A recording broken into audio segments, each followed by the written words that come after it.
Oh, sorry, I didn't see you there. I know this looks weird, but I was trying to send my mind back in time. You see, I want to warn myself of a dark and terrible future.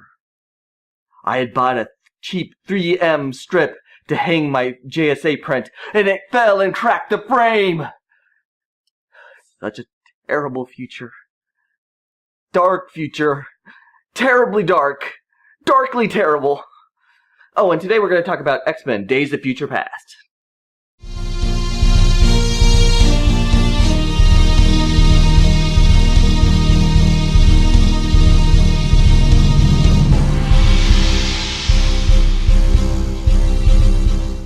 Well, here we are again, a new X-Men film. Days of Future Past is loosely based on one of the best remembered X-Men storylines by Chris Claremont. The film follows a lot of the same story beats as the comic in a general sense, but obviously adapted to the film universe. In this version, the Sentinels have taken over the planet. This time, the remaining X-Men send Wolverine's consciousness back to his younger body in the 70s in order to stop Mystique from killing Bolivar Trask, the creator of the Sentinels, whose death causes the chain of events that lead to the Sentinels' takeover. Wolverine must get to the younger version of Xavier and Magneto, both of whom have had it rough since we last saw them in First Class, to work together in order to prevent the eventual fall of all mankind. Got all that?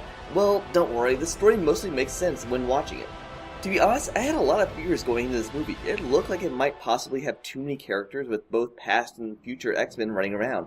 Plus, time travel can always be sticky, and yeah, Wolverine is heavily featured once again. Plus, originally Matthew Vaughn, who directed possibly my favorite film in the series, X-Men First Class, was supposed to direct this, but he bowed out and Bryan Singer returned to the series he helped launch. While I liked Singer's interest in the X-Men series, superhero films have evolved a lot in recent years since then. But I really didn't need to worry as much as this is a very excellent film. Oh, it's not perfect, and it doesn't quite manage to leap past First Class for me, but Days of Future Past is a perfectly entertaining film that captures the spirit of the original comic. The action is probably the biggest that we've seen of any of the X-Men films, and it adds credible stakes as the future Sentinels are pretty much unstoppable. But what really impressed me was Wolverine doesn't overshadow the rest of the cast. Yeah, I know, right? Don't get me wrong, Logan plays a key part of the story and gets his fair share of screen time, but unlike the first three X-Men films, he doesn't completely steal the show. This is just as much the story of the younger versions of Charles, Eric, and Raven, as they each choose their own path. All four of the leads are incredibly solid, though Jennifer Lawrence's Mystique is probably slightly shortchanged a bit compared to the others, as she's ultimately the MacGuffin everyone is searching for, so she gets a few less of the human moments that help flesh out the rest. Peter Dinklage gives a captivating performance as Bolivar Trask, and I have to give the filmmakers all the credit in the world for casting him and not once ever acknowledging his height. Not even a snide comment from one of the senators that rejected the initial proposal for the Sentinels. As far as I can tell, this was a role that wasn't written for anyone in mind, and so they just cast a really great actor who just happens to be short. Cheers, Hollywood. The only problem is that he's not given really enough to do. He's compelling, but there's very little background on why he hates mutants or why he thinks them dangerous enough that the answer clearly must mean killer robots. Also, I have to give props to Evan Peters as Quicksilver, the charmingly obnoxious mutant speedster.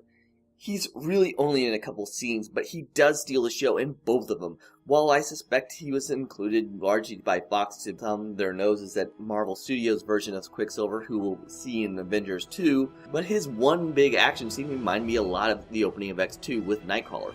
And that can't be a bad thing in my book. In fact, the only bad thing about it is that the best two action scenes are in the front half of the movie. Quicksilver's and the first fight in the future with the X-Men and the Sentinels. The rest of the action is fine, but after that, it feels like you've seen the best parts, and that's kind of a shame. Also, on the negative side of things is something a bit more nitpicky, but why can Kitty Pryde send Logan back in time? This is never explained. If they'd used a different mutant like Rachel Summers or Bishop, I'd forgive it, but we've seen Kitty in these movies before. Her ability is to phase through solid matter, not send minds backwards in time.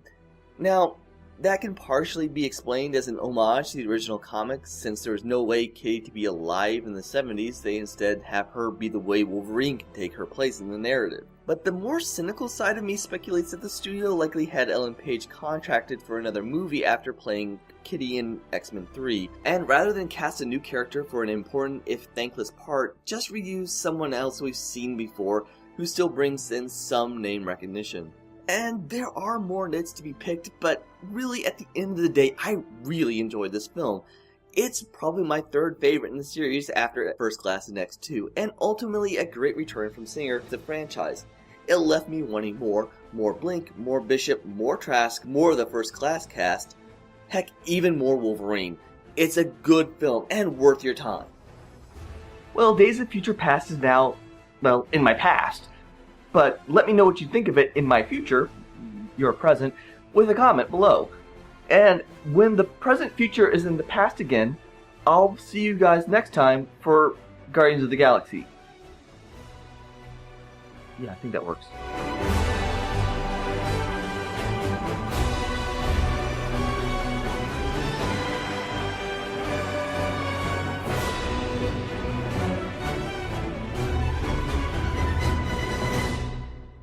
Vision.